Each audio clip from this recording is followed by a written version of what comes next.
And we're back for this final presentation of the South Atlantic Conference on the Bears Sports Network, presented by MBA Roofing. The nightcap of a triple header today on the Bears Sports Network. The first two have gone the way of the Bears. First football, 38-31 over Tusculum, and then the Bear women's soccer team 1-0 over these Queens Royals, and now the nightcap, the men's game between LR and Queens. Good evening and welcome to the Moretz Sports Complex. Eric Bach and Danny Nicosia, so glad you're spending part of your Saturday night with us. And Danny, tonight it's bounce back time for the Bears after they really let one get away from them on Wednesday night here against Catawba. Yeah, Wednesday night was a tough one. Bears went up 2-0 in the first half and then gave up 3 straight goals in the second half. A little bit of a heartbreaker, so I think the boys are energized and ready to get this thing going and get back in the win column.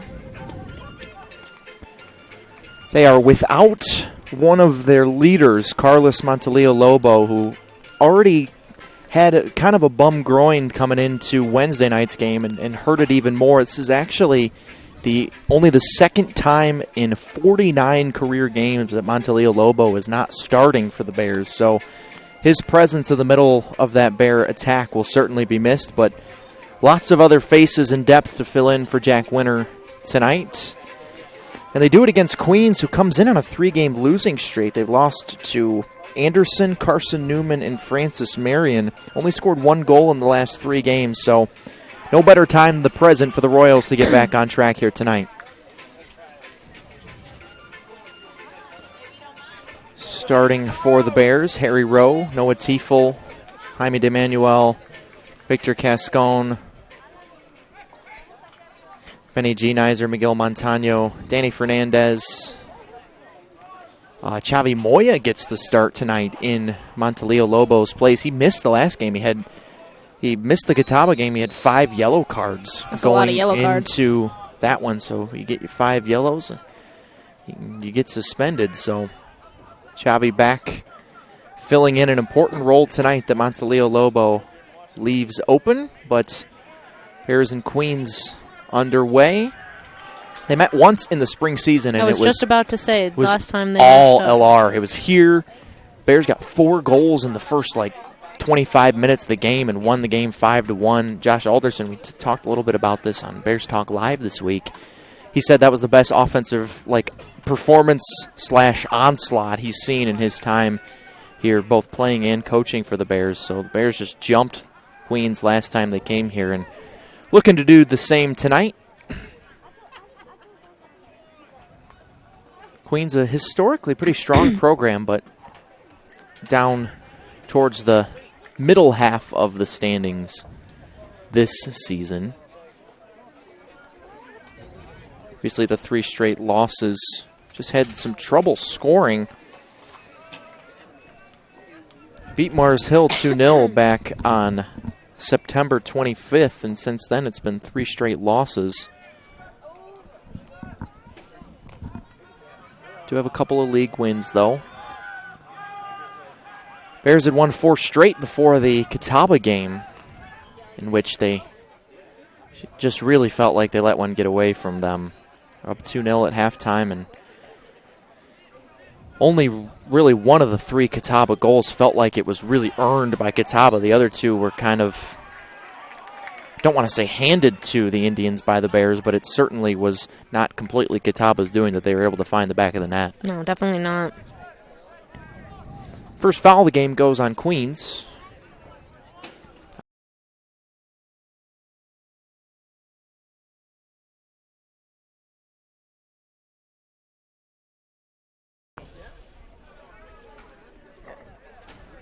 It's a defense that played such a strong about 70 minutes on Wednesday night and then really had some lapses in the last 20 from Germany.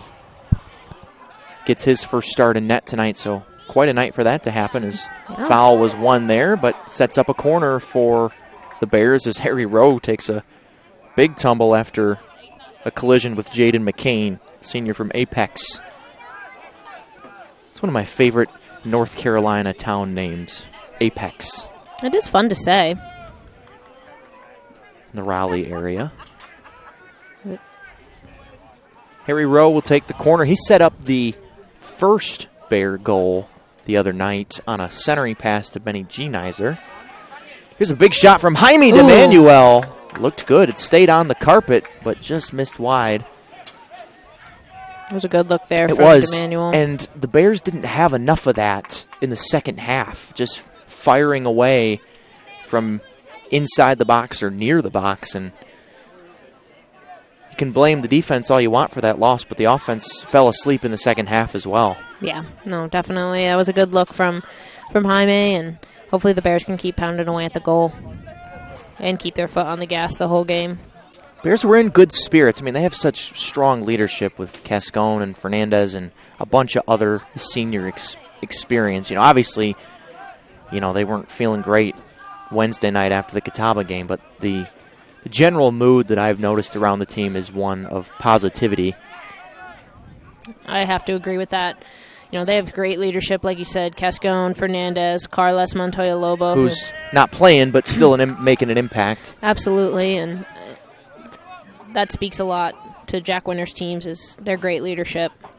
Well, they look, their team slogan is "Great people make great Bears," and they really do stick to that. They look for the full package of character and integrity and being a good teammate, and obviously a lot of skill and value on the pitch has to come with that as well. But there's so many just phenomenal people on this team that we get the pleasure to be around a lot.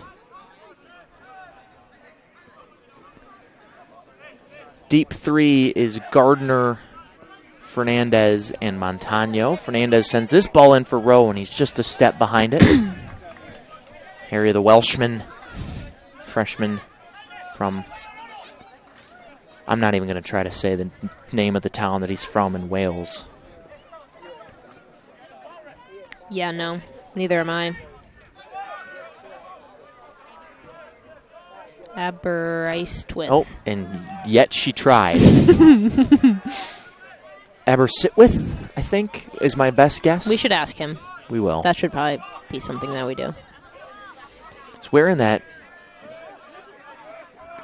I don't want to. Brace. Is it a brace? Yeah, is it a? It's a brace. It's a brace on his wrist. I think it's one of those that is like hard on the front and then soft on the top. So like took a hard if he falls, fall. Yeah, he took a hard fall at Coker. Yeah, I think that's what it was from. That is where it comes from. That was a 2-1 double OT win last week for the Bears. Hard fought against Coker. They were number 4 in the country at the time. Cascone, the winner, just 30 seconds into the second OT. You want to know what's interesting to me, Eric? In the women's game, they come out with such pace and fire. Both teams did. Sure. And then here, they're kind of sitting back, feeling each other out. I feel like that's how it often goes Yes. in the men's versus women's. Oh. That one finds the back of the net for Queens. Oh, my gosh. Out of nowhere. Oh, my goodness. Top shelf.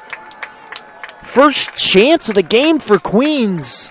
I thought that was going over. So did I, and I think maybe Camden Coleman did as well. Yeah. But my goodness, what a shot for the Royals. Queens goal scored by number 26, Samuel Idinge. Samuel Idinge, the goal, the freshman from St. Petersburg, Florida, with an absolute rocket. Nothing anyone really can do about that. No. Now, that was... Wow. Yeah, I did not expect that to go in. No, that might be the best goal that I've seen in person here this year. Nico Bohiguis' goal at Coker was similar to that. Right. But here in front of this crowd, my goodness. That was wild. So Queens strikes first less than 8 minutes in.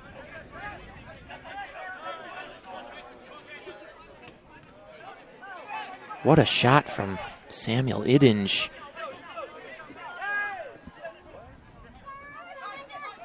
It's one of those where you just kind of have to tip your hat and say, all right, I guess we got to just bounce back. Yeah.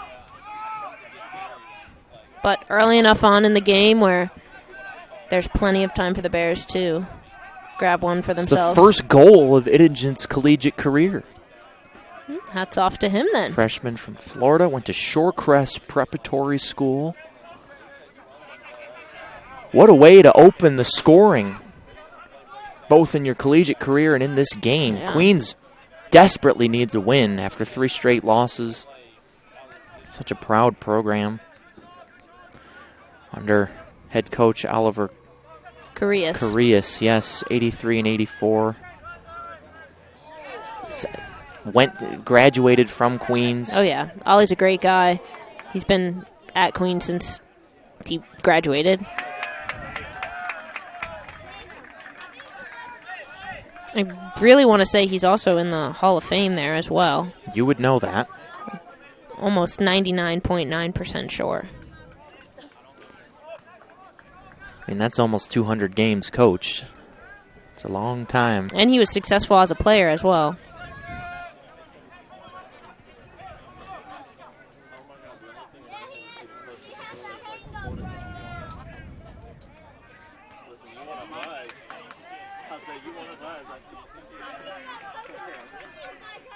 There's the goal scorer. The defender is Sam Edinge.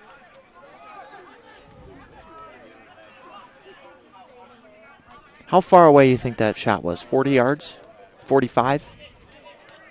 Probably just about. It was out on the corner too, so It was bad. It was a bad angle. He fit it in just between the crossbar and the post in the top right corner.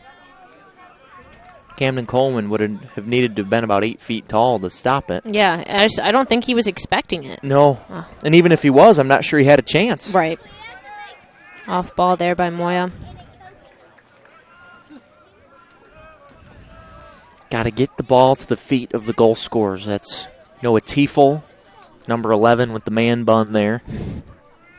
Cascone, who's just behind him. Jaime No man Poza. bun. Yeah, no man bun for Victor.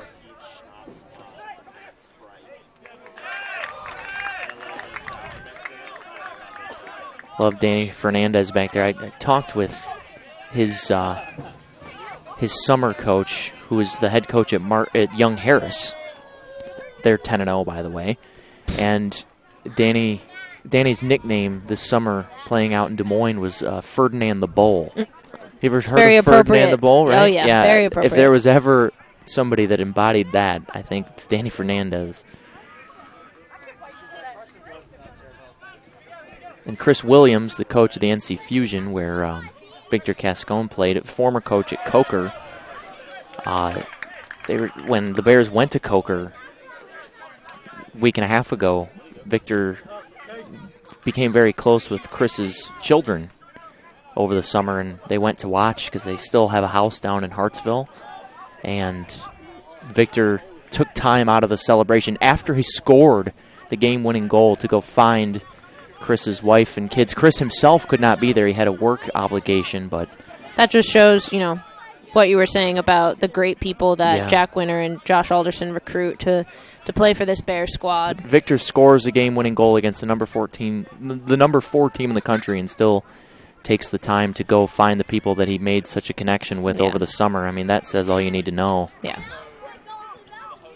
When his teammates are wanting to celebrate even more, to have the thought in that moment to do that is pretty remarkable. Here's a chance, and Tiefel just wide.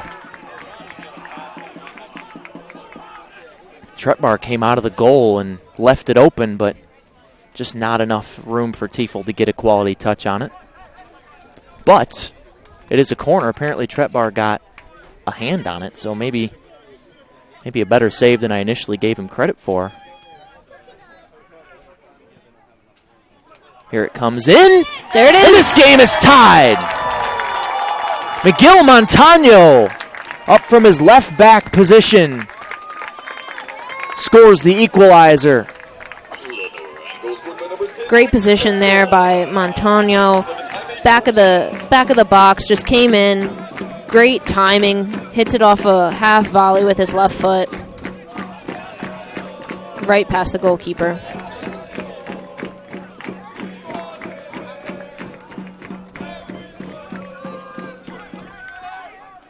They announced that it was Cascone that scored. But didn't it look like Montano to you? It was. It was definitely Montano. I'm just making sure that I'm not crazy. And offside is Queens. Now, we do love Victor Cascone goals. We love Victor Cascone goals, but we can't take goals away from other people just to give them to Victor.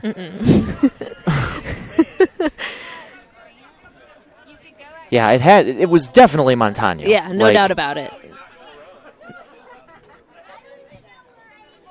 I would have felt like a big idiot if it was actually Victor, but well, felt like and am a big idiot. that was my Yeah. I have my moments. Well, we love you still. They're fleeting, but my eyes are the one thing I have going for me. Yeah, you are eyes for both of us. You don't even have your glasses on. I know. They would they'd get all messed up under Granny the headset. out here where they can't see without her glasses. Especially our jerseys. Call her Velma Dinkley. Who's Velma Dinkley? The girl from Scooby-Doo that always loses her glasses That and was can't her last see. name? Yeah. Oh, I guess I didn't know. Velma. How do you not know who Velma Dinkley is? Well, I know Velma, but I don't know that I've ever heard her referenced with a last name. Here's a chance for Queens trying to answer back. Centered up. It gets out of the box. Oh, Cascone steps on the ball. It can happen to the best of them. Still able to get back up and grab it. That was very athletic. Tiefel. Very nice job by him, but he's not able to keep it in. And it's over to Queens. Harry Rowe tried to take it. As the ball, one of the extra balls ended up in the middle of the field. It's youth soccer night here, by the way. We had one of the local youth groups, girls, playing at halftime of the women's game. Now we've got the boys running the balls and playing at halftime.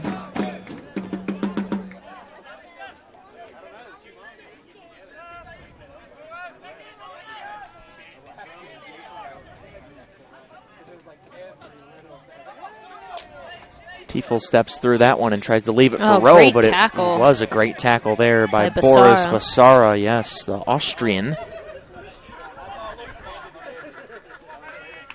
And off of Rowe, and it'll stay with Queens.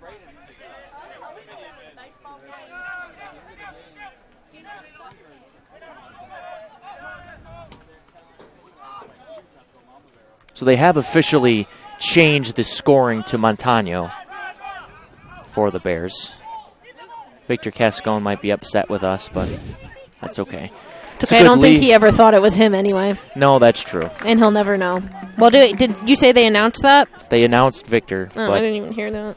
That's why I was worried when I heard them say Cascone. I'm like, oh, did I miss something? But no. 15 in. Already more goals in 15 minutes than the women's game had. Xavi Moya leaves it back for Harry Rowe. Pops it back for Gardner.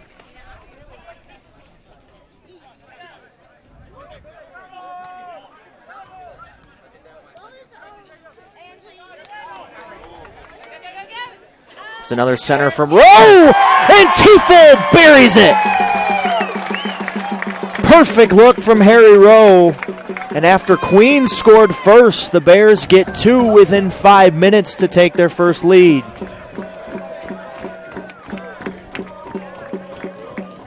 What a leave by Harry Rowe. Noah Tiefel, in just his 7th game, has his 6th goal of this 2021 season. Lenoir-Rhyne goal scored by number 11, Noah Tiefel. Assisted by number 3, Harry Rowe. 3rd game in a row that Harry Rowe has set up a goal with a perfect center. This time, it was a perfect feed there, Danny, from Rowe, but it took a short hop in front of Tiefel, and he was still able to control it. It was really good skill by Noah to... Yeah, Noah's a natural goal scorer. He can score pretty much in anywhere on the field and always finds himself in the right positions.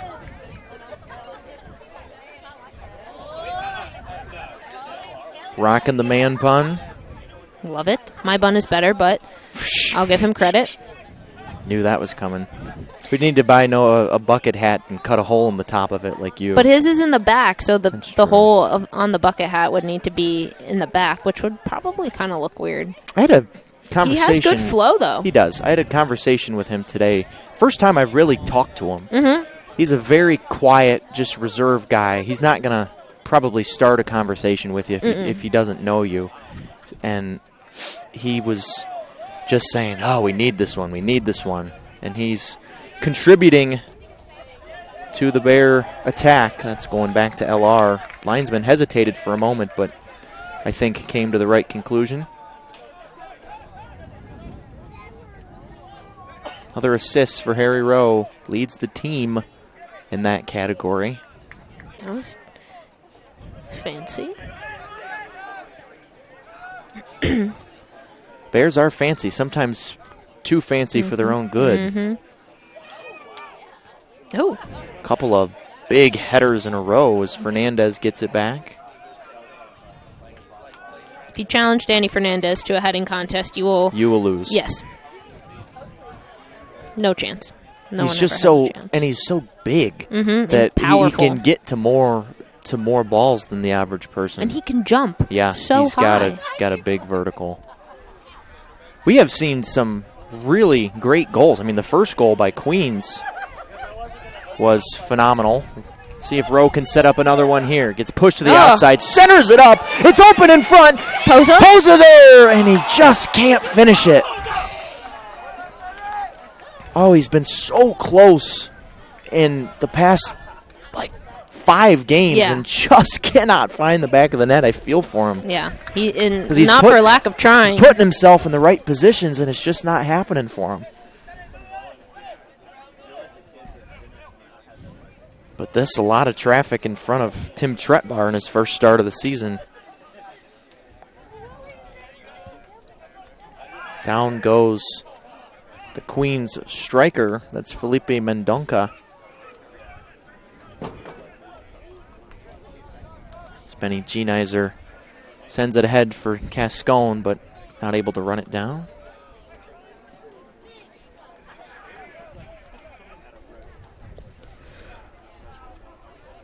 It's been a long one, huh, Danny? I hear you yawning over there. We've been here since 9 o'clock. the AM. This is a perfect way to end it, though. Yeah. Yeah, it's been a good day. Saturdays are for the Bears, baby. Got my shirt on. I don't. Maybe I'll wear it tomorrow. I usually wear my Saturdays are for the Bears shirt, not on Saturday. Oh, that makes sense. Yeah, I thought so. It's like the people that get the socks with the days of the week on them. If I had those, I wouldn't wear them on the right day. Does anyone over the age of 10 have those? Probably. They probably sell them at Target in the adult section. I'll look next time I go. You go to Target for one Frequently. thing and you leave with a cart full of things. Snapped you that yesterday. You did. I was going to take credit for it, but... Nope. Not letting you get away with my lines. But it's true. It's true, and it's true for everybody. You go to Target for one thing and you just end up with 10 things in your cart. Sometimes I just like to look at the notebooks, and then what do you know? I end up with a new notebook and a pen. Do I need one? Absolutely not. But... They're fun to have. Harry Rowe, So the skillful. ball is like a yo-yo. A lot of space for Victor Cascone. What does he decide to do? Yep. He decides to go middle, pop it in. Tifel. I think that was the right play, though, for Victor. Yeah, that's his go-to. Fake left, take a touch right. Right in the corner of the box, he gets that nice loft of the ball, gets a nice curve on it, and it typically goes top upper 90.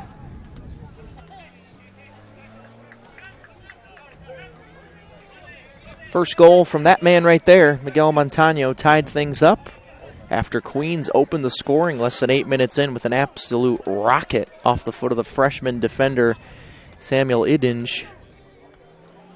And then Noah Tifel off the perfect center from Harry Rowe gave the Bears the lead. Over 20 in. Things have kind of settled a bit. Rowe rushed that one.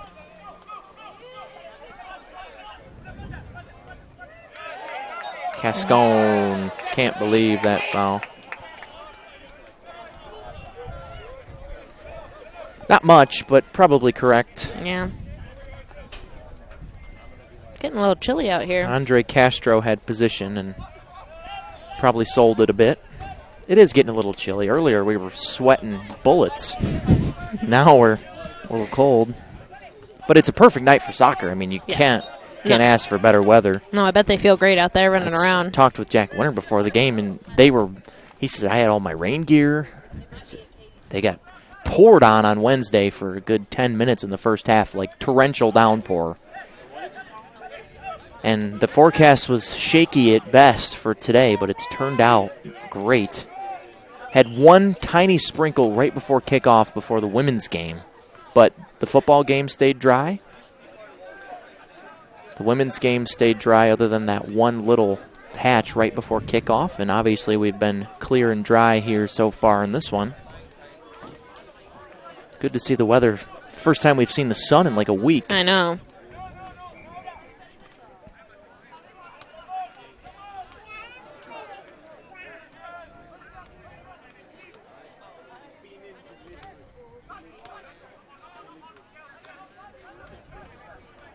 Skillful move there by Pereira for Queens.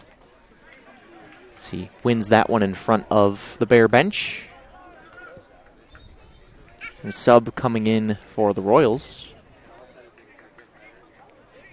Let's see if we can get a number. It's number 2, Tyler Tin.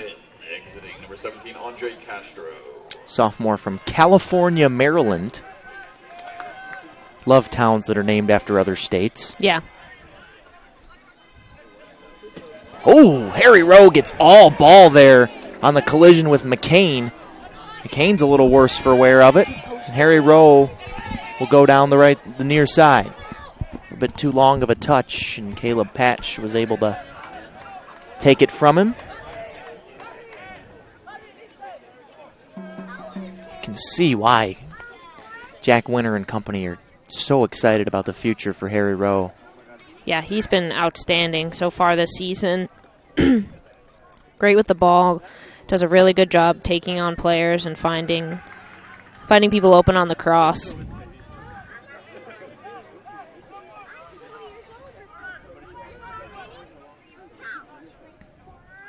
Queens' only real scoring chance came on their goal. And that wasn't even that great of a chance. They just kind of happened. Rifled that one in from way away, and it found the back of the net. But other than that, it hasn't been much. Maybe something coming here as this one's thrown long. Queens wanted a handball, didn't get it.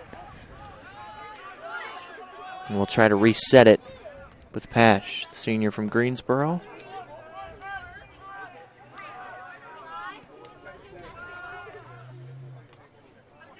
Straight up in the air. Montano challenges it, and Cascone bicycles it back. Does it still count as a bicycle if you don't go all the way down?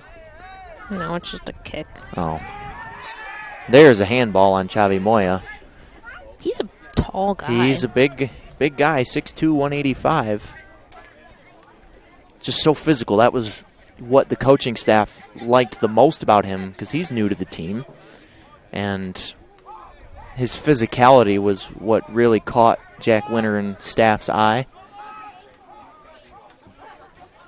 Native of Valencia, Spain. He and all three, Montelio Lobo, Nico Bohiguis, and Chavi Moya, all natives of Valencia, Spain. Queens is just screaming at the referee. I think they were looking for a handball in the box. They were, and it's the second time in the last minute and a half that they were looking for that and didn't get it.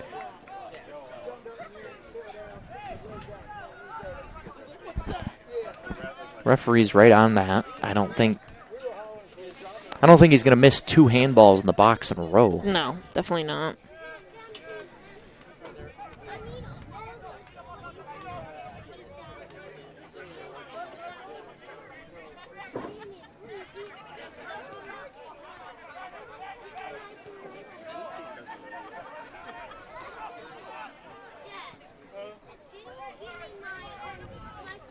Montano heads that one after Fernandez let it go over his head. Slipping and falling there is Mendoka. And now a foul on Tin for Queens. It's getting a little bit chippy here. It is. Queens is frustrated. I don't blame them.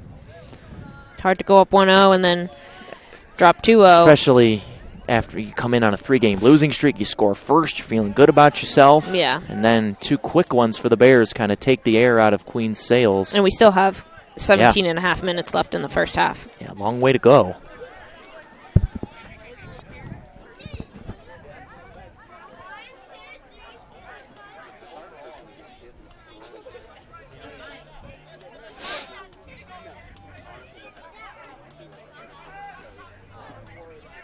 Big boot from Camden Coleman. Camden the only... Oh, that's a great takeaway from Poza. Tiefel's already got 1. Now he's got 2. Perfectly fed. And the Bears are up 3-1.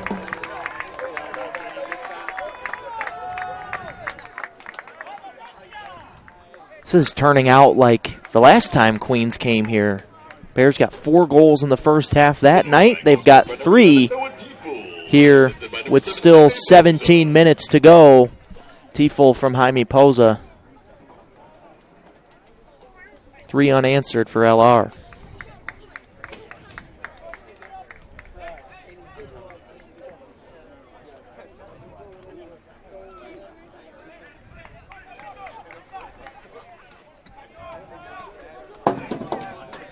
Tiefel is the ultimate finisher. That is his team leading 7th goal, 2 tonight. But he's also been the beneficiary of 2 great assists. Yeah. First one from Harry Rowe, the second one from Jaime Poza. That was great by Poza. Brought it down with his chest. Started to take it forward, made the defender commit, and just slipped it right to Tiefel. Even though Poza has not found the back of the net, he's still making his presence known offensively. No doubt about it.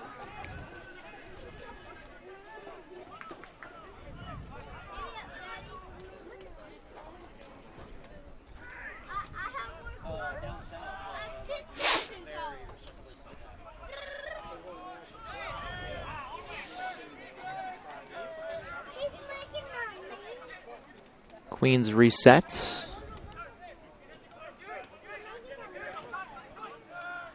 Ball in the foot of Yuri Poplowski, the Brazilian.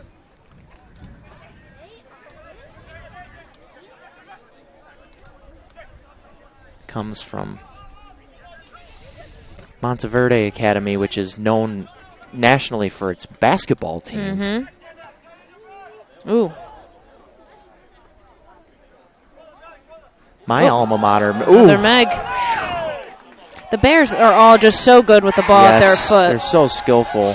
Tiefel goes down, no call. You see Poza there just so tricky with the ball in such a tight area.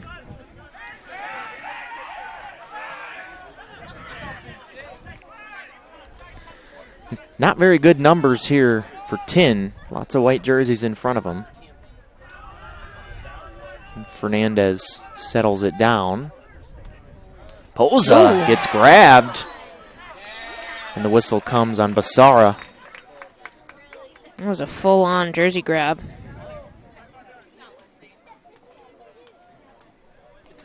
The referee's just trying to calm some tempers down right now as Pereira is very displeased and takes a walk.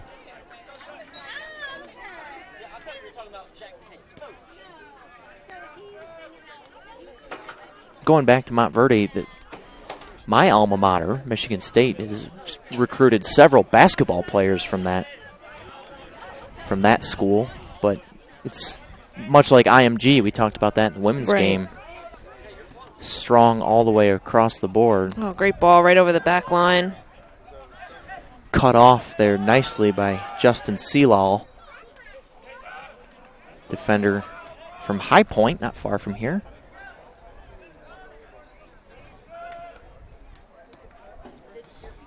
Oh, pardon me, that wasn't Sealall, that was Caleb Patch. I got a little nervous when I saw Queens in their warm-ups. They were those the Vegas gold primarily, and I'm like, oh no, are they going to have different uniforms than the women? But no, they're similar. They're Probably the very first similar. time ever when I played. The men's jerseys were very similar to our guys with the stripes. Oh, you couldn't read a thing. Well, back before I really learned our guys, Yeah. it was almost impossible. Now I know them by their look and their run. Yeah, and the cleats. Yeah, that too. Even though A lot of them have the orange ones. today, Yeah. Cascone normally in all black has the orange ones today. But Posa and Tiefel, the two strikers at the front, both have their should I call them salmon? No, they're like neon pink. Yeah. Rose also got different ones today. You're so observant. It's what they pay me to do, observe. It's This really is true. observe and speak what I observe. Chavi Moya always has those neon Yellow. green, I'd say. Yeah. Ollie's We're- got some red.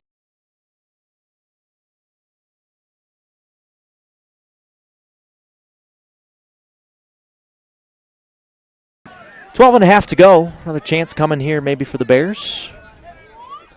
Harry Rowe sends it in.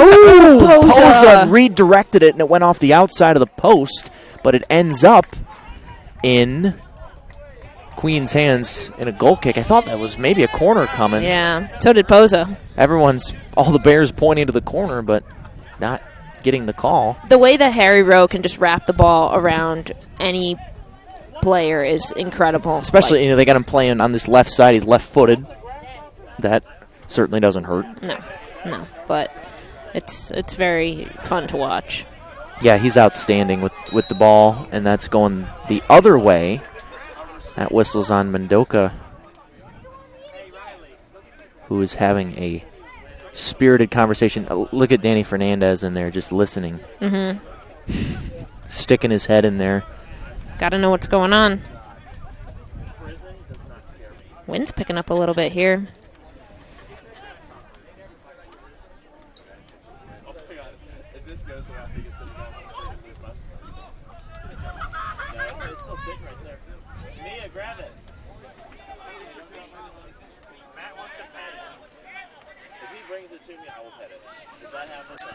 All international players on the field right now for the Bears, other than Coleman, the keeper, who is from the Commonwealth of Virginia.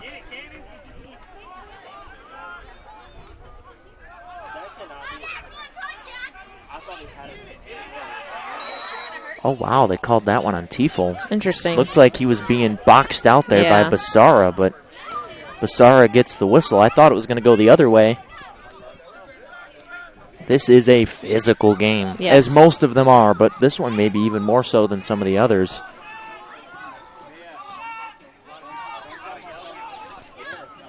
Queens has a 4-game homestand coming up as Coleman comes up and leaps. That was good timing there because if he would have stayed back, that could have been trouble. I was afraid for a second that he jumped too early and it was going to go over his head, but he did a great job there. But we talked about the Queens women having a murderer's row schedule. It's basically the same for the men. They got a 4-game homestand. Catawba Wednesday, who came in here and took down the Bears on Wednesday, but should be, on paper at least, a very evenly matched game for Queens. Then Lincoln Memorial, who they're down this year, but are historically fairly good. Then Limestone, who also beat the Bears here a few weeks ago. And then Young Harris, who is, I mentioned earlier, 10-0. So, and one of the best teams in the entire country. So it certainly does not get any easier here for Queens. After today for Queens, I should say. And then after that, they go to Coker, who is having one of their best seasons in program history. Yeah. So the SAC in general is just kind of a murderer's row. Fairly universally thought of as the best soccer conference in D2. It's rarely an easy game, night in and night out. And you see a little bit of the SAC team sometimes cannibalizing each other in that if a Lenoir-Rhyne or, a Catawba or anyone else who's at the top of the standings plays in a different league, they might kind of run the table. Right. Whereas here, they almost hurt themselves with How beating strong, up on each other. Yeah. Yeah, definitely a strong conference to play in. Across the board, too, in all sports. In football this year, you don't see that one team kind of separating themselves, but there's a lot of parity at the top. I mean, you got Wingate. Bears obviously still part of that conversation with a win today. Tusculum has lost close every time. Newberry's up there. Newberry's up there. Mars Hill's up there, who the Bears beat. Wise is up there this year as well. Carson Newman having a little bit of an off year, but typically up there as well. That's where the Bears go next week. Rivalry game to Newman. Here's one of my favorite social media plans ever. It's about to be hatched this week. So stay tuned at LR Bears. And if you're a fan of Seinfeld, you're going to love it. Oh, a mishit there by Gardner. Turns into a turnover for the Bears. And now an open goal perhaps, but a save by Coleman as he comes out. Mendoza was there and had a chance, but another great save by Coleman. He's had a couple of those. Every time somebody hits the floor, you hear yelling and screaming and pointing. Kudos to these referees, honestly. Yeah, they get an earful. Somebody's down over there for the Bears. Can't tell who it is. Is it Chavi Moya? I think it is. Look at the shoes. There's a Queens player right in the way. There he goes. Yeah, it is Chavi Moya.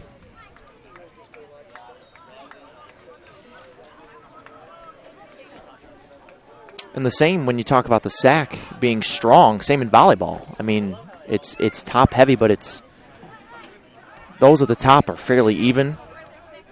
Bears got a huge come-from-behind 5-set win over Newberry on Thursday night. Dropped the first 2 sets, including 32-30 in the second set, and then came back on the road after they lost in straight sets on Anderson on Tuesday night.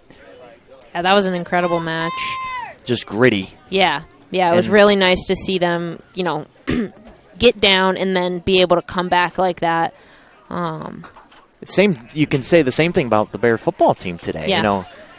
I don't think anyone expected the Bears to lose to UVA Wise when the season started, but Wise has overachieved. The Bears didn't play their best game up there in Wise, and a few things dropped the way they did, and the Bears ended up losing that game, and it would have been easy to kind of fold over and just throw it in on this season, but they certainly did not do that.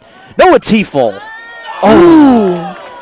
Right over the crossbar. That was inches away from a first-half hat trick for Noah. So we have a sub coming in for Queens. Darren Abbey, junior from London. Speaking of London, new James Bond movie. Was it good? Great. Must see. Daniel Craig's final bow is 007. I wish that I got something for saying that, but it's just my opinion. Wish MGM gave me a cut of something. And now Posa. That's going to be something. Foul or the handball. It was a foul on Posa first, and then some pushing and shoving. So the referee just kind of backs out and lets everyone take care of it themselves. The foul was on Posa, so it'll be a Queens free kick.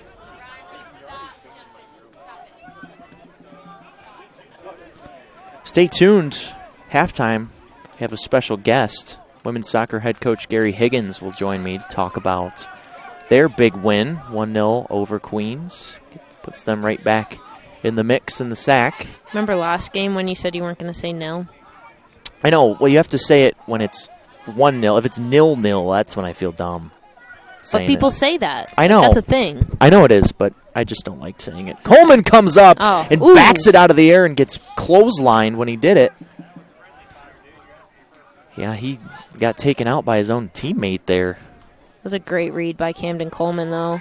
He's gotten smart. Much better, yeah. Yeah, he's been very smart on coming out of his goal tonight when he's needed to. It's another foul on the Bears. 3.5 to go. But don't go anywhere when we hit halftime because we'll have Gary Higgins right away to talk about big win. Tiefel's trying to be a sportsman and play nice there with Pereira. Pereira, he's kind of angry. He's been mad the whole half. As soon as the game started, Pereira's been mad. Great ball out. Nice job there by Patch. Ball got tipped by Chavi Moya, but it ended up at the feet of Queens, but Ollie Gardner says no. All conference a year ago was Ollie. They like to make fun that he has the worst hair on the team. That's what Josh Alderson told me, at least.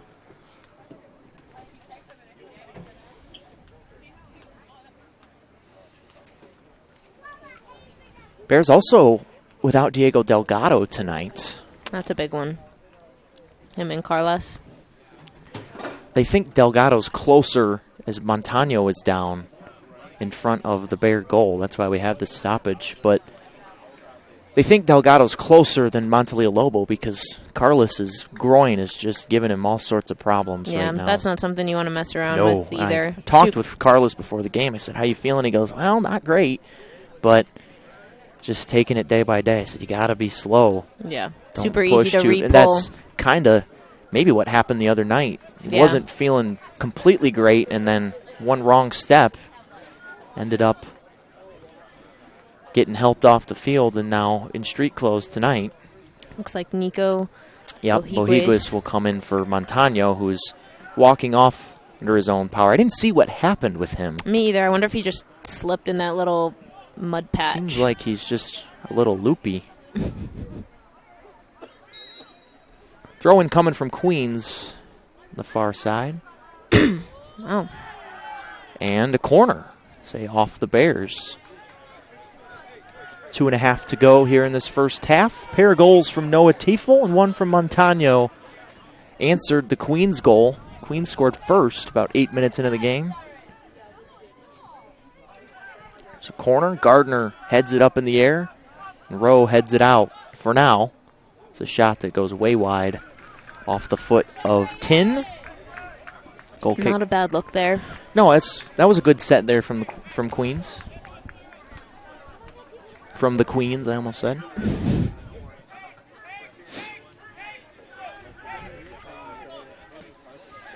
Queens founded way back in 1857. 2,500 students.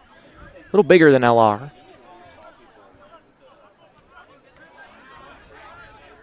One of the great mysteries to me is why Queens doesn't play American football. It is a good question. Seems like the perfect place. Right there in uptown Charlotte.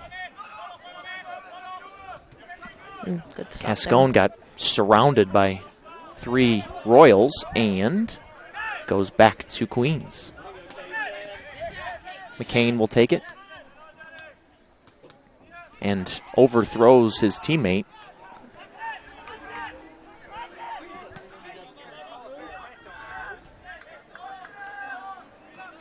Queens has put a little more offensive pressure on here the last 5 or 10 minutes or so. They have not too many clean looks on goal, but they've definitely put the pressure on, been able to stop the Bears a little bit more and get some turnovers. Game has been played in this third.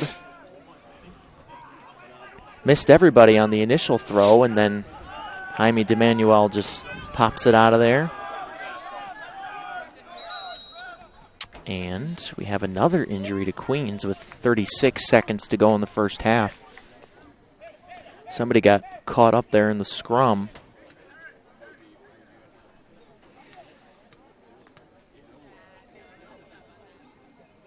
Maybe got hit in the face.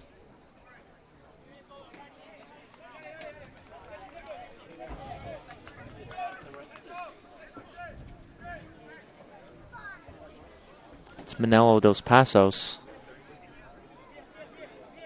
grad student from Brazil. With 36 and counting now, Queens will try to mount one last attack here before halftime. Good header there by Ollie.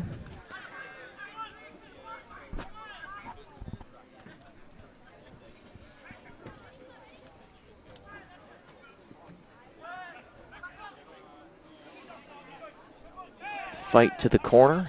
Harry Rowe wins it. Wins the throw in.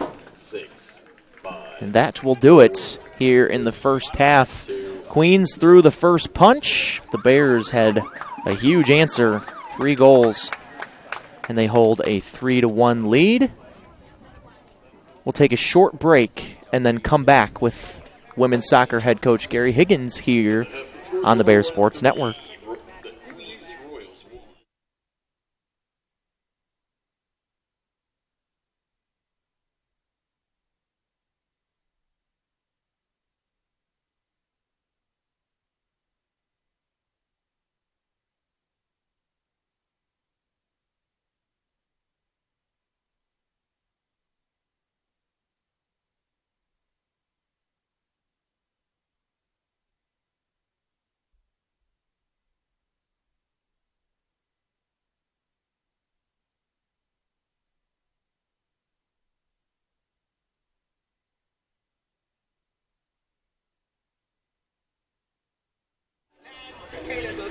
Eric Bach back here at halftime of the Lenoir-Rhyne men's soccer game. Bears lead Queens 3-1. Happy to be joined now by women's soccer head coach Gary Higgins.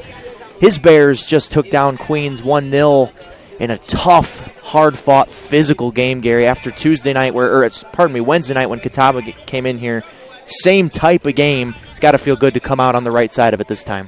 Yeah, it was a very physical game, like you said, and two good teams just kind of cancelling each other out the first half. I thought Queen's done a great job. They kind of pinned us in our defensive half for about 20 or 30 minutes of that first half. But what we spoke about after the Catawba game is sometimes you have to go back to basics, roll your sleeves up, win those first and second balls, and then kind of earn the right to play and start getting that ball moving. So I thought we'd done that eventually in the first half, and then we started the second half really well, and I think it was a very well contested game, but I do think we deserved the win. I totally agree, and you talk about gutsiness. The person that scored the goal, Scarlett Kelly, off a header from Rhea Acton on a corner kick, I don't know if there's somebody that embodies gutsiness more than Scarlett. We said on the broadcast that she probably runs through a lot of OxyClean with having to clean her jersey so much with all the grass stains that she ends up on it. But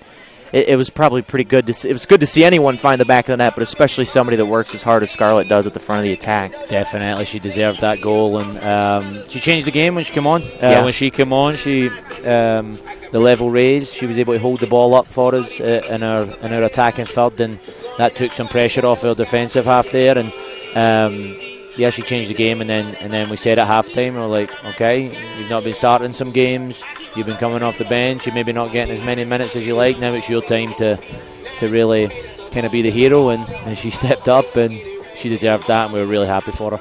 Defensively, you guys really snuffed them out. I mean, Vivian Becker-Peralta played great. Rhea Acton, obviously Grayson Cameron, she didn't have to do too much tonight, but was really good when she had things to do. I mean, it was just a really strong defensive effort, especially towards the end of the game when Queens was really putting the pressure on. Vivian was amazing. She was clearing balls. Kate Casey, for them, Kate was another one. For them two to be a freshman pairing back there, it's just so exciting to see how well they attacked those balls in the air. And then, like you said, Grayson didn't have too many clear-cut chances to save, but that's part of being a good goalkeeper, is kind of organising it and to where you prevent things from happening. So. And then the midfielders, the central midfielders defended really well as the game went on and won those first and seconds and competed really, really hard. And like we said at the start of this, that's what you have to do in these close games. And now, taking a look at the standings, you guys are right there now. I mean, tied for second, 5-1 with Queens. Catawba's still 5-0, but lots of soccer to play. you got to feel good about where you guys are right now, especially this 3-game homestand to take 2 out of 3 and a couple of clean sheets in those wins. I mean, that's you got to feel really good about where you guys are right now and where you can go. That was a massive win in terms of the result was crucial because Queens are going to be in the mix NCAA wise, so hopefully we can maybe jump above them in the regional rankings next week. But after, I'll be honest, we got defeated against Catawba, and I thought it was fair and square. We got beat from them. They're very, very good, and all we can do now is put the pressure on them every single game and try and make it as uncomfortable for them coming down the stretch as possible. But we need to focus on us and one game at a time, and I was really happy that we rebounded with a really gutsy win tonight. Big road stretch coming up. We're not going to see you guys back here until 3 weeks from today when Wingate comes to town. Only 2 home games left in the regular season. It's kind of crazy how quickly things have gone by here in this fall season. It's been a crazy year. The summer went by so fast. I think it was because we've had that spring season straight into summer and now the fall. But listen, we're not complaining. We're absolutely obsessed with soccer, and we love that we're back out here. It's great to see the kids and the local clubs out here enjoying themselves and people back in the stands. It's just a blessing to be back out here. Well, Gary, thanks so much for your time. Congrats on the big win tonight, and we'll see you soon. Appreciate you. Go Bears. Gary Higgins. And second half of the men's game coming up in about 9.5 minutes on the Bears Sports Network.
This once-in-a-generation project will give student-athletes an advantage and position Lenoir-Rhyne as a leader in academics and athletics.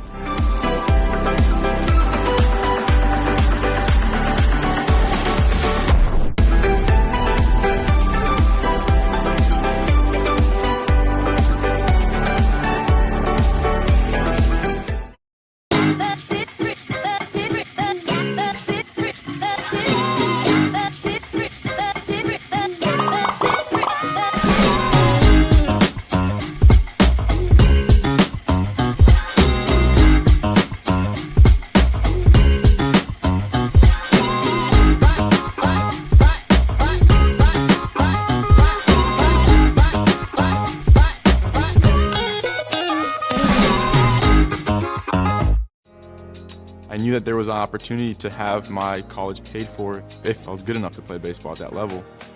That was going to make a big difference in my family. D2 baseball gave me an opportunity to play at a high level and to get an education that's going to be valuable for me throughout the rest of my life. I chose to take my experience of being a student athlete and pursue that within my career and to get a master's degree. If I wouldn't have had a baseball scholarship, there'd be no chance that I'm doing what I'm doing today. Emergencies don't wait. Get to the hospital. Accidents happen. Get well soon. When it hurts to move forward, tackle your pain. Don't make your health wait. See your doctor. Your health means everything.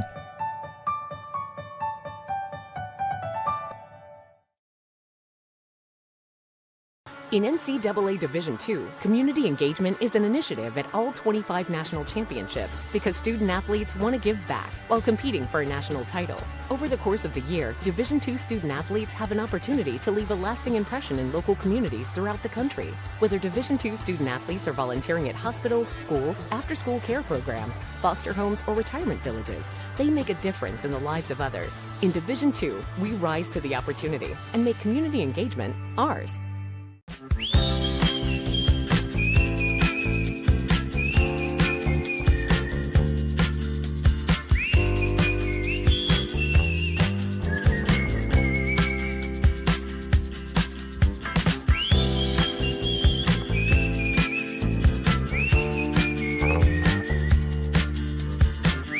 Doesn't matter who you are, Everett has you covered. Proud sponsor of the LR Bears.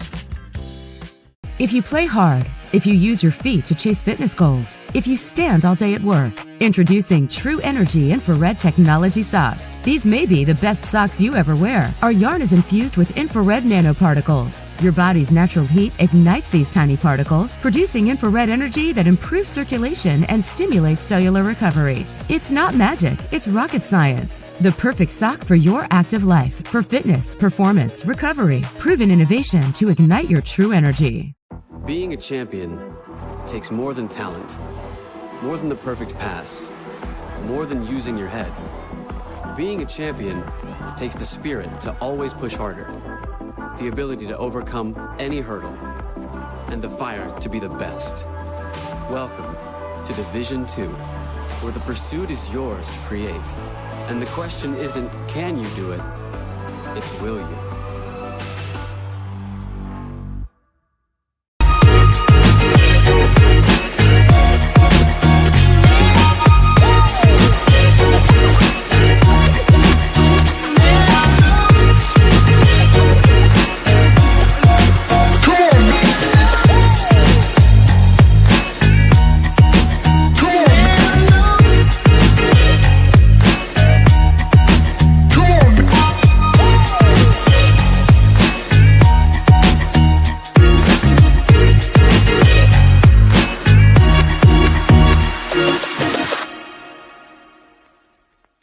Celebrate great with Carolina West Wireless. Great new phones and a great customer experience, all on our great nationwide high-speed network. Stop by today and get big savings on select Samsung smartphones, like $350 off the Samsung Galaxy S20 and S20 Plus, and $350 off the Note 20 and Note 20 Ultra. The great savings continue with 4 lines of unlimited data for just $35 a month per line. Celebrate great savings and go stay connected wherever your travels take you.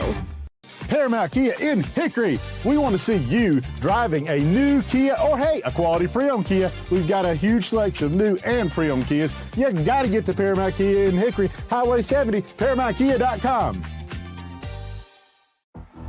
Being a champion takes more than skill, more than endless drills, more than using your head. Being a champion takes the heart to give it your all, the agility to thrive from any angle, and the relentless drive to be the best. Welcome to Division II, where the pursuit is yours to create, and the question isn't, can you do it? It's, will you?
Malik.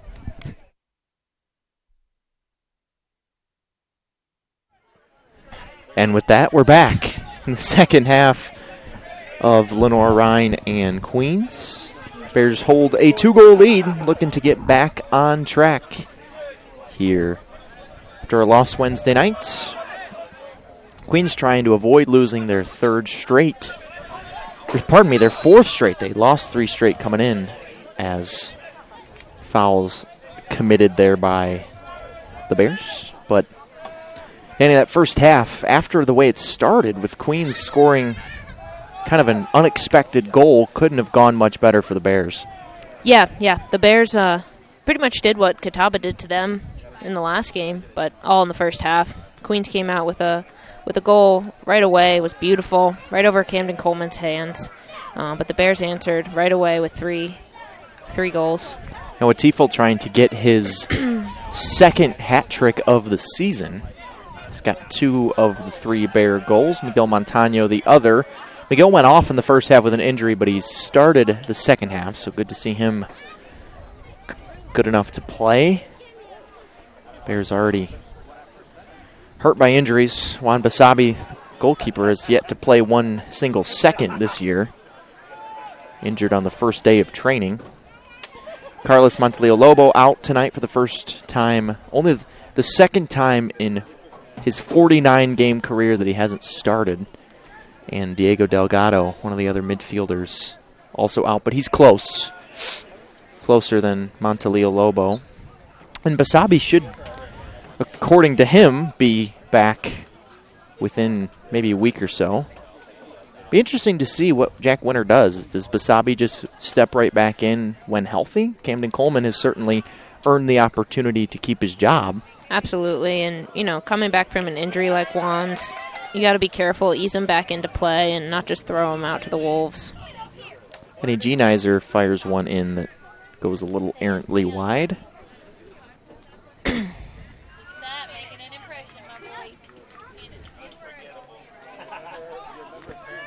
42 and a half minutes left in this triple header today on the Bears Sports Network. Bears trying to make it a perfect day at home. Football and women's soccer have done their part. Men's soccer trying to do the same. Good day to be a Bear. Good day to be a Michigan State Spartan. 6-0, bowl eligible. No one cares. Except for me, and I'm the one on the broadcast. Along with me, and I don't. Big 31-13 win up in Piscataway, New Jersey.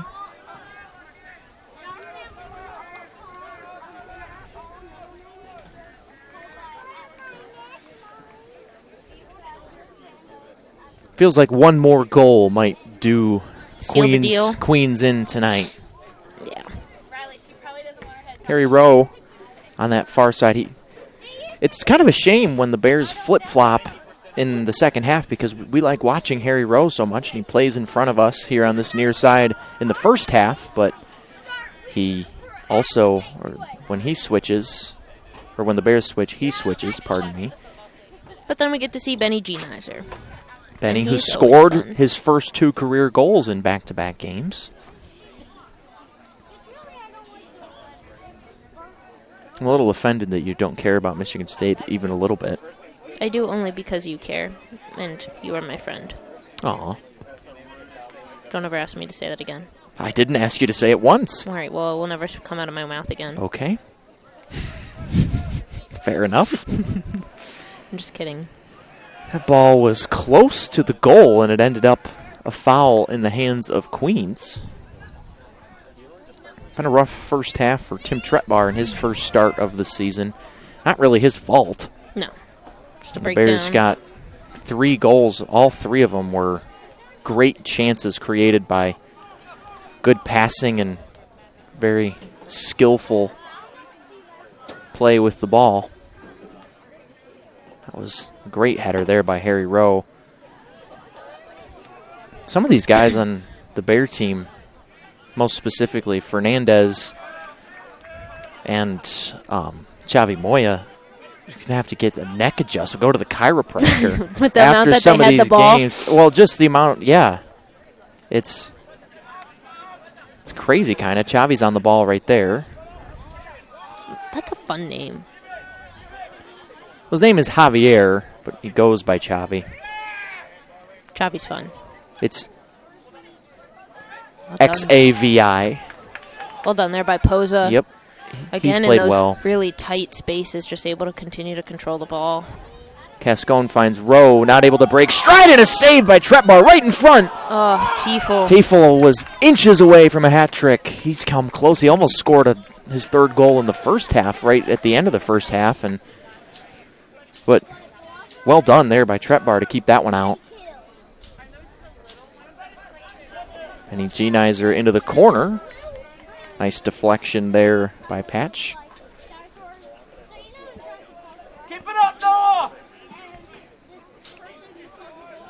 Feels like the Bears have kind of gotten their mojo back offensively after a very quiet second half against Catawba. Yeah, just need to keep defense sound. Long one from Fernandez. Ooh. That was Look at him. He's got his jersey over his head. Can't believe it. It was almost like a rise ball in softball. You know, pitchers throw the rise ball. It looked good for a second and then just snuck over the crossbar. A lot of heat on that one, though. Yeah, that was nasty spin and a lot of velo there from the SAC Defensive Player of the Year, Ferdinand the Bull. I wonder if we asked Danny Fernandez if he knew what Ferdinand the Bull was, what he would say. That's a good question. My guess is that he doesn't know. Yeah. I agree. Maybe he'll surprise us, though. I'm going to ask him after the game.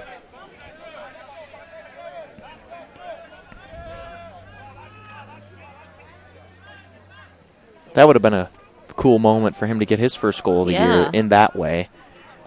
So much space, too, that he had.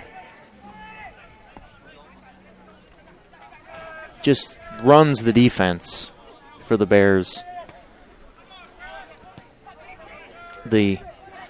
Obviously Coleman's a communicator as the goalkeeper, but the majority of the communication on the back end is done by Danny Fernandez as the center back.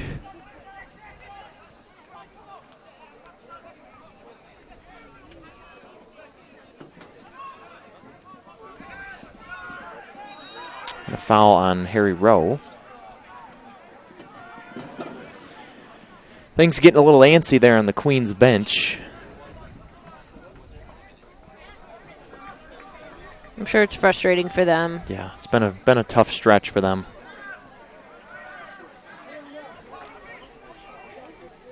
They've been right there in a lot of these games. 2 1-0 decisions. Oh, wow. Coleman! What a save. He's been awesome tonight. His timing of when to come out and when to stay has been impeccable.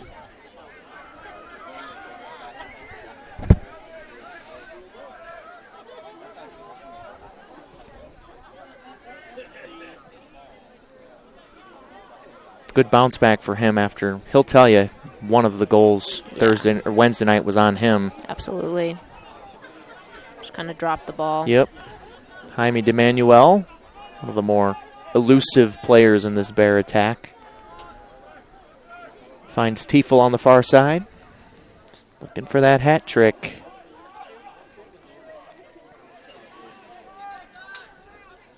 Well done, There's a Harry long Rowe. shot! Did Harry Rowe deserve that one or what?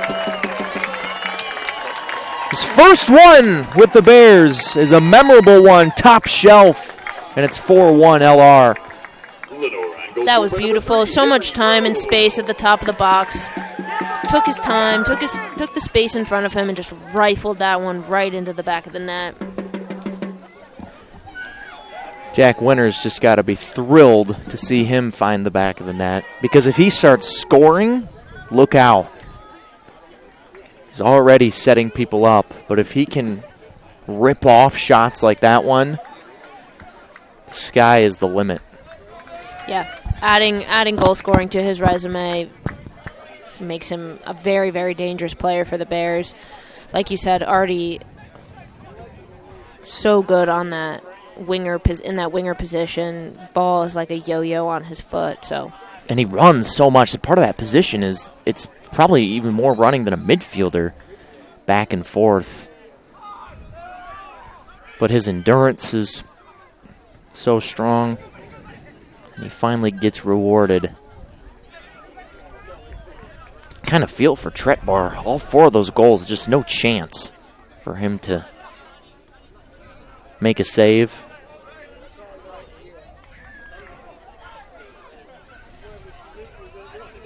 And now it's a little more comfortable. The Bears were up 2 the other night and lost the lead. Now they're up 3. But no better way to put Wednesday night in the past than this performance tonight. Seriously. Just a collectively good showing by the Bears. Oh, well. Javi Moya with a mishit right on cue. And then D'Emanuel gets whistled. See, that's almost kind of like the... Jinx. Kinda. It's almost same type of jinx as like I mentioned earlier, the football broadcaster complimenting the kicker and then the kicker missing the field goal. It's kind of the same thing. We're talking about how well they're playing and then the guy mishits one. It's the same type of deal. Okay. But that's as far as I think jinxes go. I don't think jinxes decide games. Whatever you say. Like you weirdly superstitious people. That one's going back the Bears' way.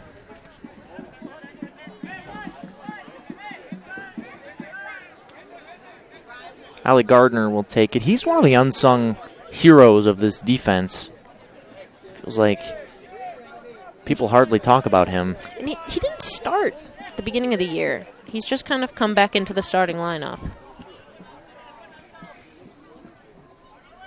Early in the season, all coaches play with different That's fair. types of lineups. Great touch by Benny. So fast. But maybe even faster was Caleb Patch. Senior defender.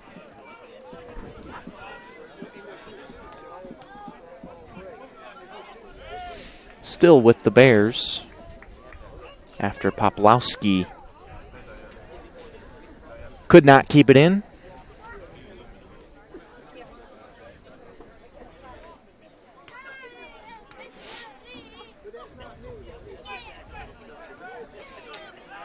What was the youth soccer program called where you grew up, Danny? Oneonta Soccer Club. So it's not AYSO? Do you know what AYSO is? Yeah, I do. You didn't play AYSO. I did not. I was just... one of my main memories from AYSO is people, the referees, always blowing their whistle whenever somebody would have a throw-in, like they picked up their foot or didn't throw it over their head or something. Mm-hmm. And the way Benny Genizer threw that ball reminded me of what one of the AYSO referees would have whistled back. brought me back to my youth there for a moment. It's a scary flashback. Yeah, the old AYSO days. I was a goal scorer back in the day. Oh, yeah? Yep. How many goals did you score? No idea. I don't think they really keep stats in AYSO. I think that should be changed. Well, they also have rules about equal playing time and stuff, so yeah, it's not really my cup of tea. Yeah, I'm more of a competitive type. Yeah, me too. Physical move there, the outside, but I mean, D'Emanuel.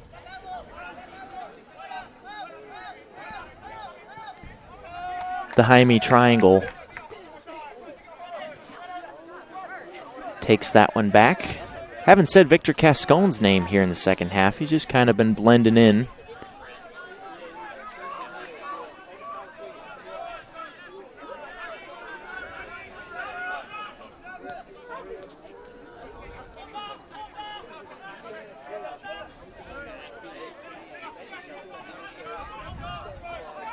But now that the Bears have this 3-goal lead, it seems that they're pretty content to just possess and keep control. Yeah. I mean, they'll take a chance when they have it, but 30 minutes is a long time to possess the ball, though. That's a very good point. 31 minutes, actually. In 6 seconds. if we're being specific. But forcing the issue is probably not No. the top of their priority list at this point. No, but it'll be good for them to, hold on to, see if they can hold on to this Yeah, lead. this And is a good test. yeah. I wholeheartedly agree.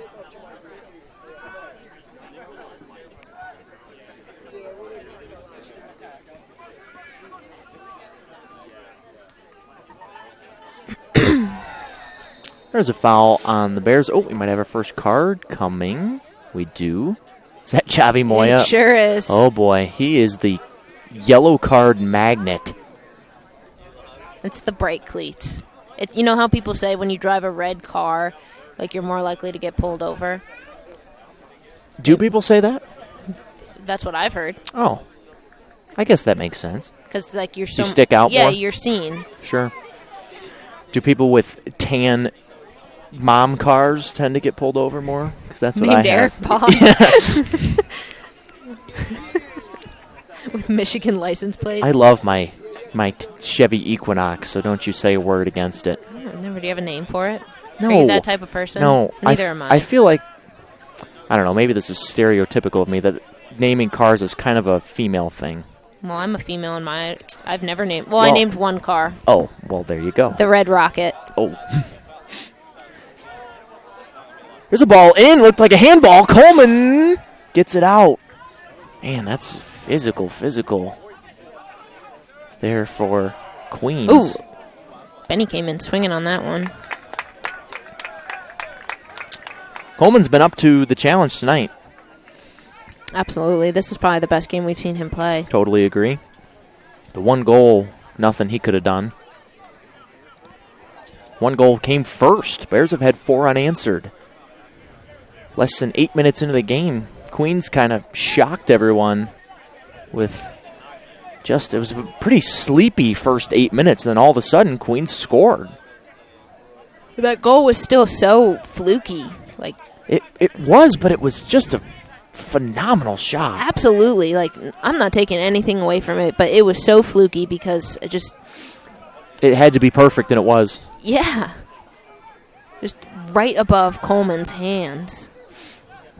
And the flag is up for offside. The referee didn't notice it right away, but the Bears were. Harry Rowe got a little too deep. Scored his first goal and then decided he was going to try to creep back there for another one. Getting greedy. You get the taste of it.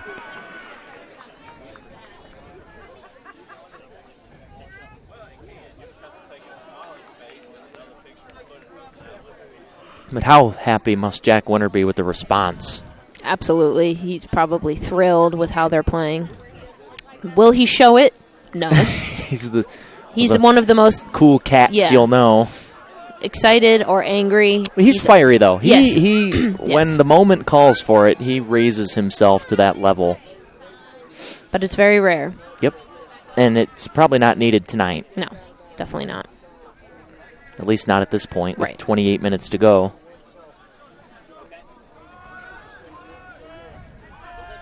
Sixth-year head coach. Just won his 50th game last week at Coker. I asked Josh Alderson. Josh was kind enough to join us on Bears Talk Live this week because Josh played for Jack and now coaches with Jack and just had nothing but glowing things to say about his preparation, the way that he cares for the players both on and off the field. And, we talked earlier about their team saying great people make great Bears, but you can't preach that if you don't live it as the leader of the program. And that is what Mr. Winter does. Jack and Josh and Carlos, their whole staff. They're just great people.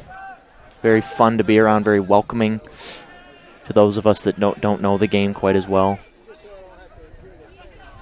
Very willing to teach and have a conversation about why this happened or why they're doing what they're doing, which is very helpful and appreciated, especially for me, who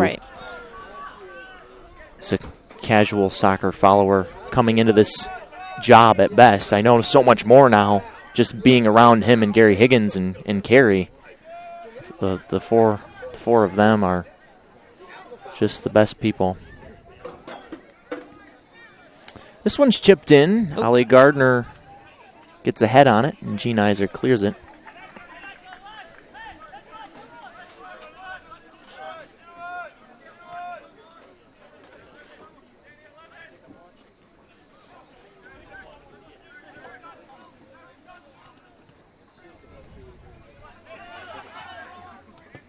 Ooh, good ball in. Coleman tips it in a corner coming for Queens.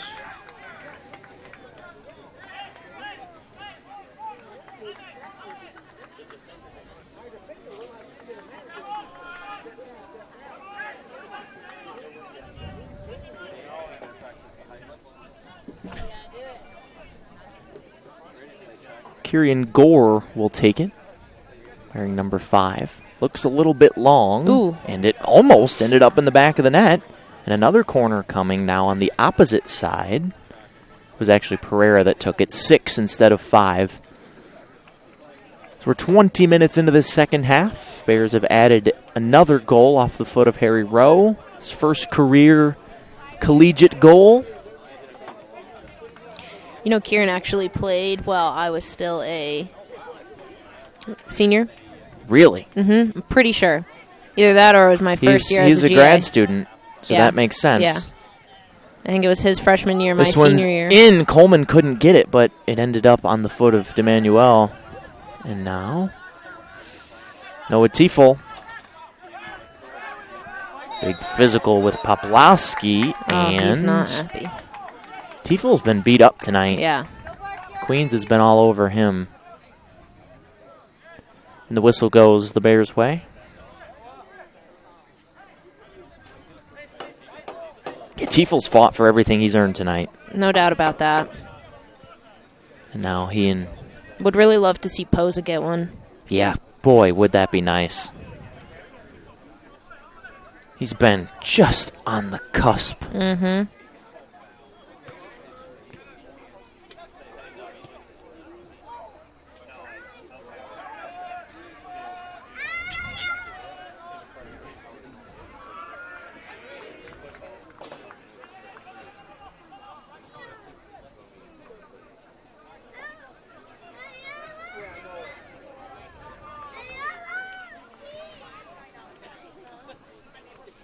Yeah, things have turned chilly. Yeah. Here.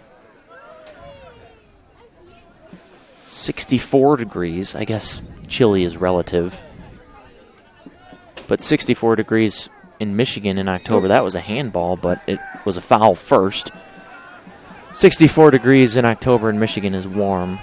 And I guess I'm in New York. Already such a North Carolinian. It's a little scary. Your blood thins a little bit. Uh-huh.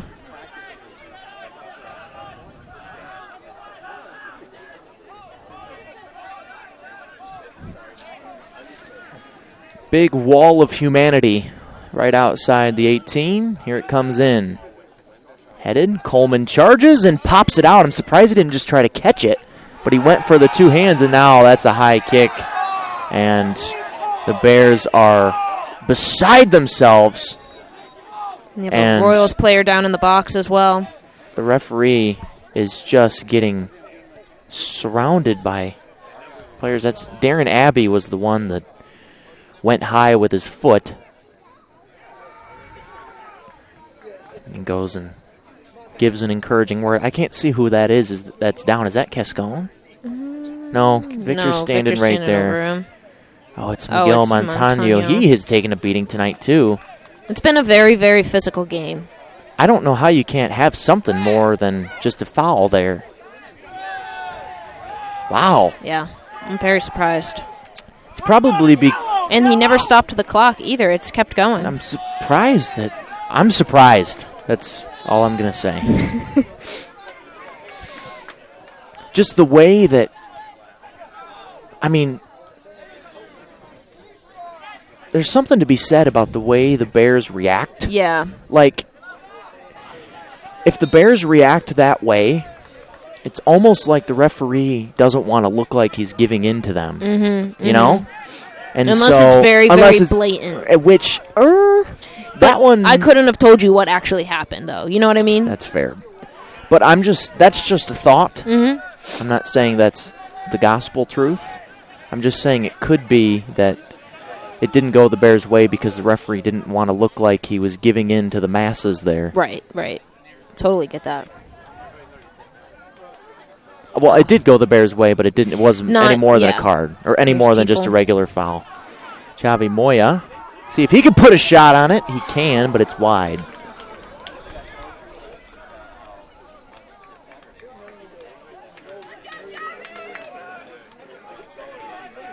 Entering for the Bears, number 15, Nico Bohiguez. Bohiguez comes in. Rowe exits probably for the game. It's a well-deserved break here in the last 20.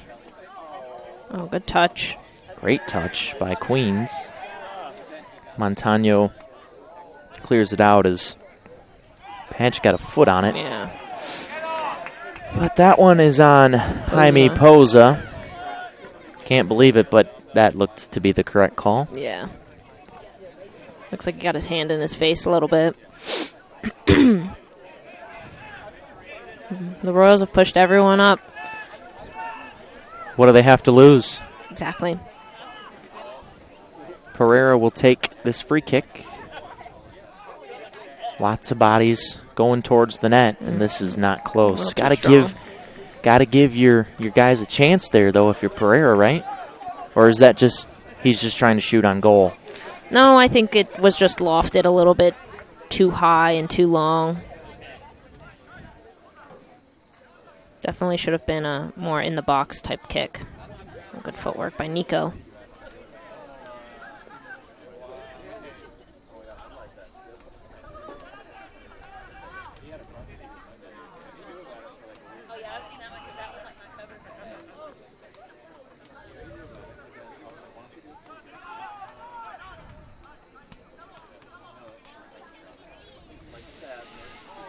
Under 20 to go.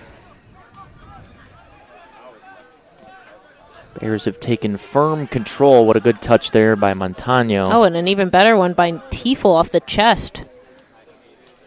It's just such an art to knock down a ball that's moving at that velocity with your body and have it not bounce off you. Right. That thing, if it hit me, it'd be bouncing in the outfield of the baseball field.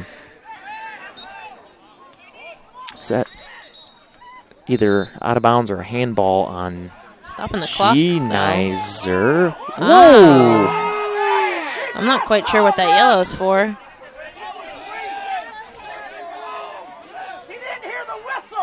It just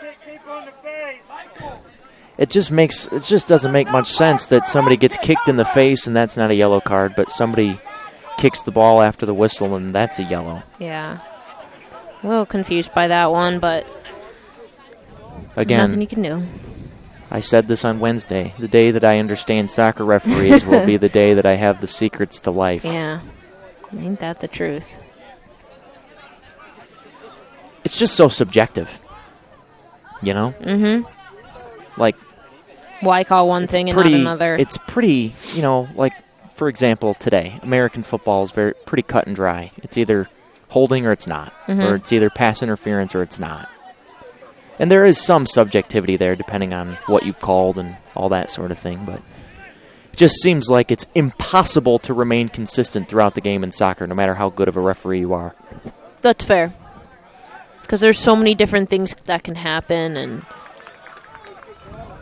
And you got to always be taking the temperature of the game. Right. Absolutely. Do you want to control it tight, or are you going to let them loose a little bit? Or does the situation call for more whistles? Right. Does it not? It's such an art.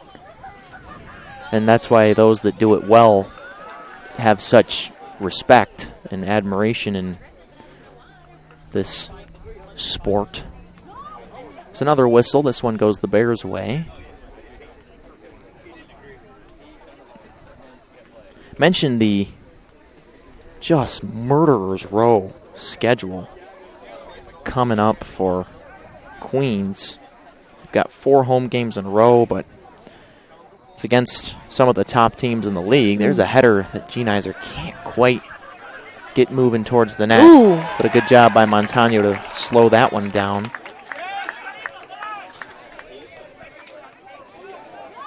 But for the Bears coming up, 3 road games in a row should all be winnable, at least on paper.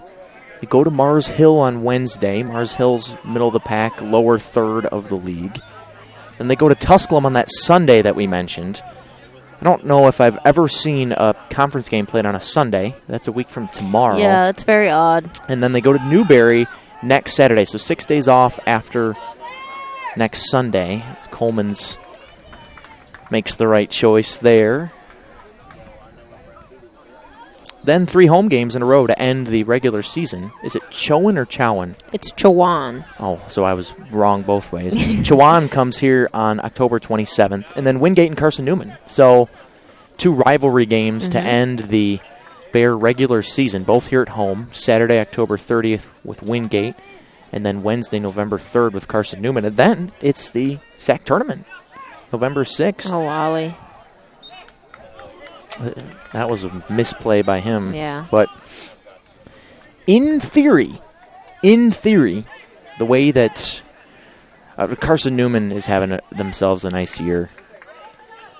But at least the next 3 on the road for the Bears, on paper, all look like winnable games. Yeah. So even despite the loss to Catawba, the Bears still right there.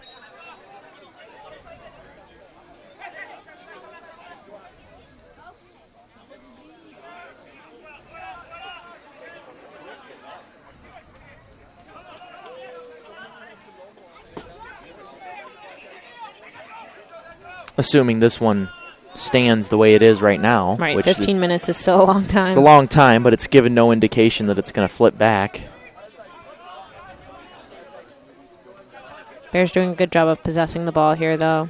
Yeah, and we talked about that about 15 minutes ago at about the 30-minute mark, and they had kind of gotten away from that. The, long possession of the ball, but now they're starting to get back to it. Good look there from Jaime DeManuel to... I love seeing them connect. Yes, the like 2 they Jaimes. Jaime Poza, can he do it? Goes around and finally finds the back of the net. It's been a long time coming for Mr. Poza. He gets his first And the bench of will 2021. celebrate with him. That's got to be a ton of weight off his shoulders.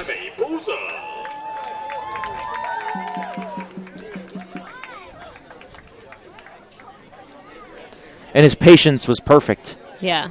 He could have gone. Tretbar was in position to stop the initial shot, and he took one more touch and just rolled it in. But just like when Queens came here in the spring, Bears are up 5-1. They took that game 5-1 and really got right offensively. And the same thing has happened today.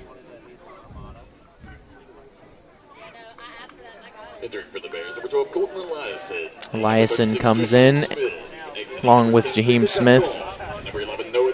Tiefel and Cascone are done for the night, which is a smart move by Jack Winter. I wondered how much longer Cascone would last. Yeah. And now the answer comes with 14 and a half to go.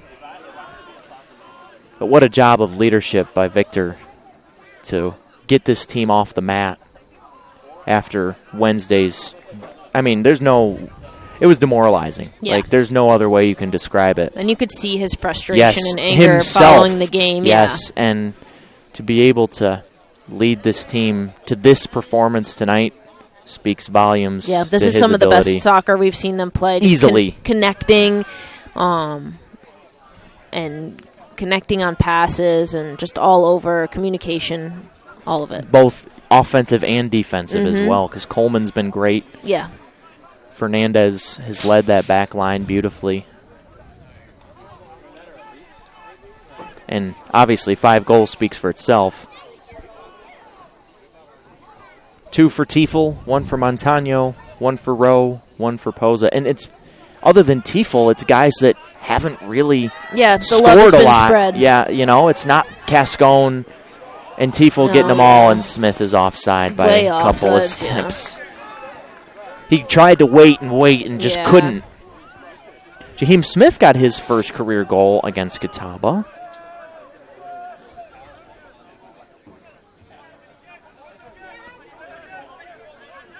And he has been very effective in the time he's gotten. When Tiefel was hurt to start the season, he was the guy. In the front of the Bears' attack. And good stop there by Xavi Moya. He's kind of maybe the missing piece in the middle there that the Bears were missing on Wednesday night. Yeah. Having him out was a big loss in size and skill. And the way Catawba was such a big team, would have been good for the Bears to have Xavi Moya in there.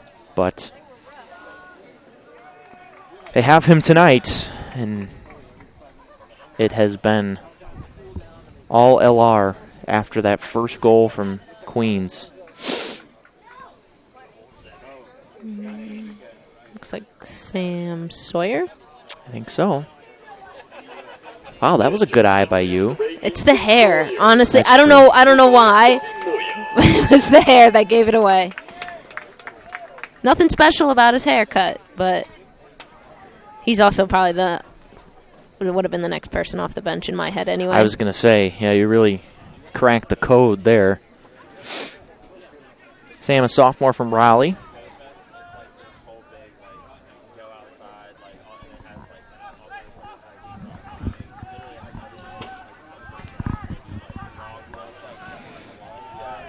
But with Montaleo Lobo out for the foreseeable future, there's going to be other people that need to be leaned on. Yeah. Xavi Moya's one. Montano's playing more of a midfield defense. Jaime DeManuel is, a versatile midfielder.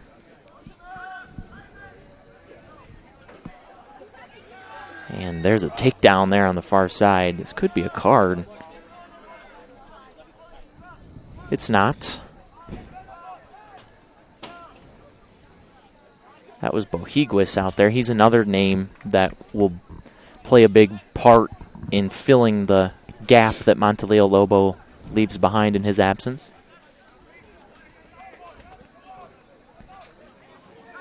Free kick coming in for Queens, 10.5 to go.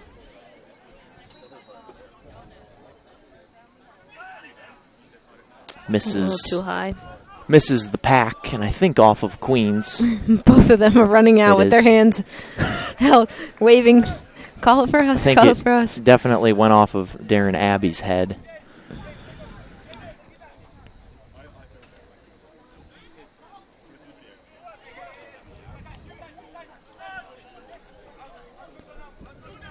Eliason also in the game, sophomore from Lakeland, Florida. A couple of Americans off the bench. Not many. Here's a long strike. It's not often that you see someone, one, take the ball from Danny Fernandez, and two, knock him to the ground. Yeah. Yeah, Felipe Mendoza did both of those things. But, I mean, he's pretty comparable in size to Danny. That's fair. Look at Danny. Danny's just so funny. Him, I don't even know who he's talking to. Probably just himself. He's just talking. I don't know if anyone's listening. Yeah, he's with his hands going. Yep. Here he is with the ball. I was talking to Josh about, who would be good to mic up for their practice, and I was like, I want to mic up Danny, but I'm not going to understand. Yeah, what he's Danny's saying. English not the best. He gets by, but yeah, sometimes you say something to Danny and he just gives you a nice smile and a nod. Like, yeah. I really am glad you're talking to me, but I have no idea what you just said. He is a sweetheart. Oh, though. he's the best. He is the best.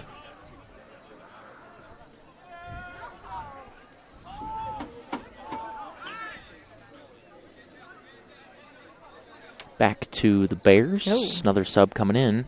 Ball goes ricochet back and forth. Like a pinball machine. Are you getting the sniffles over there on me? I'm cold. We're almost there. I know. It's been a long one. Austin Ziegler comes in, junior from Mooresville, NC.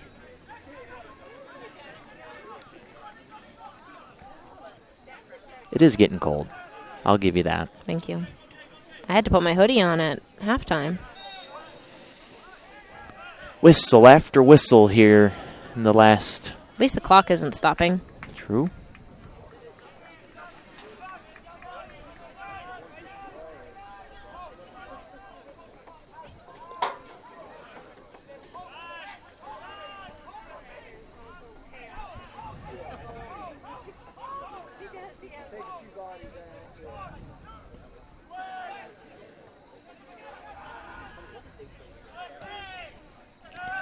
Ollie Gardner clears that one off the side of his foot, but not out. And a deflection and a corner coming for Queens.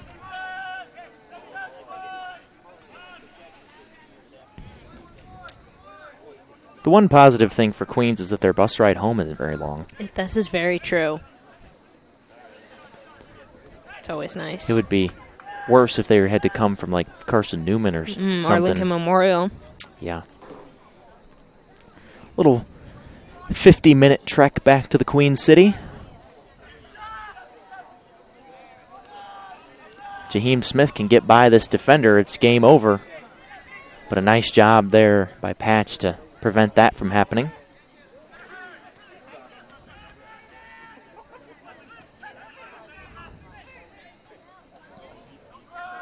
Here is Great Patch. Run. Nobody home. Perfect crosser. What a sequence that was for Patch. He prevented Smith from taking the ball at midfield and ended up in the outside of the 18 with a perfect center. Still playing hard. Senior from Greensboro here in the final 10 minutes of this one.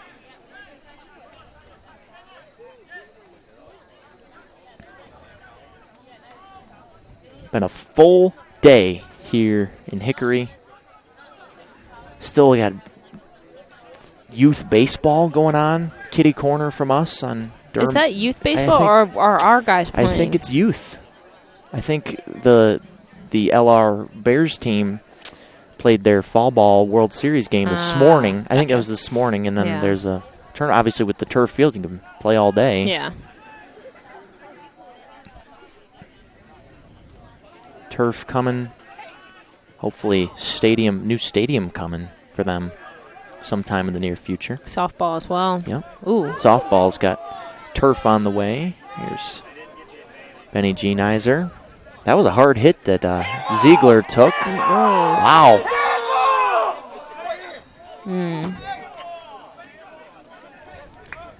I got to say, it's a pretty emotional crowd up 5-1. Man. Probably was a handball, but it's not the end of the world.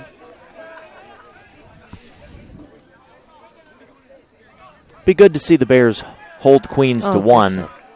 They would. Don't want to lapse and let one in here in the final 5. Yeah, end on a high note. I'm sure that Jack Winter feels the same way. Sam Sawyer with a good touch and a good pass ahead to Ziegler. Lots of speed. Centers it up. Lots of room for DeManuel, but he couldn't receive it the way that he wanted to. Good sequence there from Sawyer and Ziegler, though, to set him up that way. Another sub coming in for LR. And they're going to stop the clock as well.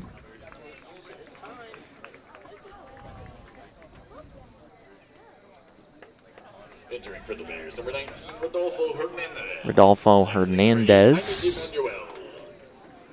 Jaime's night is done. Rodolfo, freshman from Winston-Salem.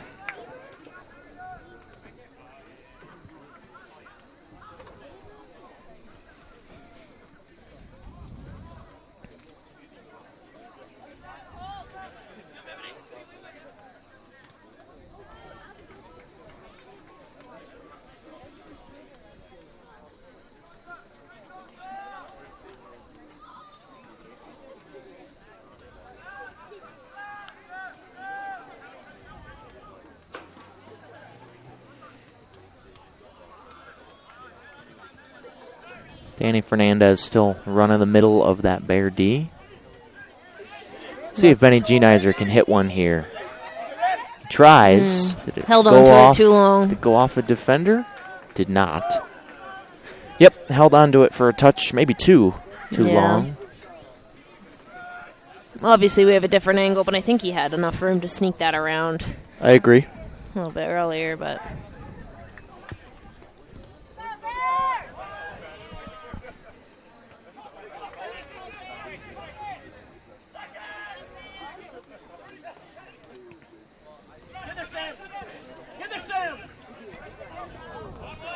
Sawyer wins that one. The foot of Dos Passos. Oopsie. Yeah. Sam Sawyer threw that into Genizer.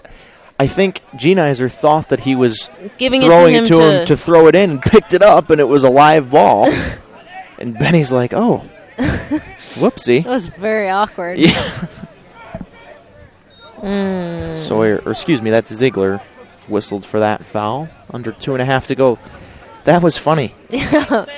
And Sam Sawyer knew it, too. Yeah. As soon as he threw it in, Benny picked it up, he went, oh, and just started running back.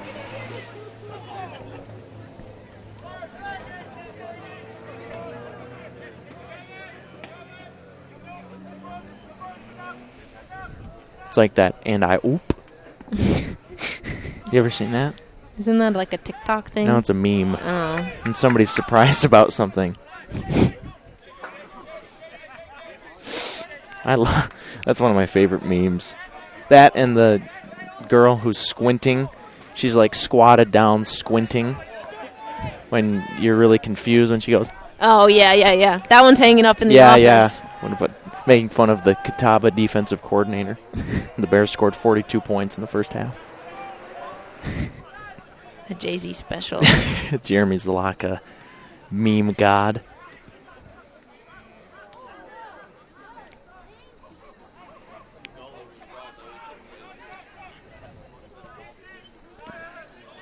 Last chance to score here for Queens. Dos Passos, maybe the smartest man out there with long sleeves. 1 minute remaining.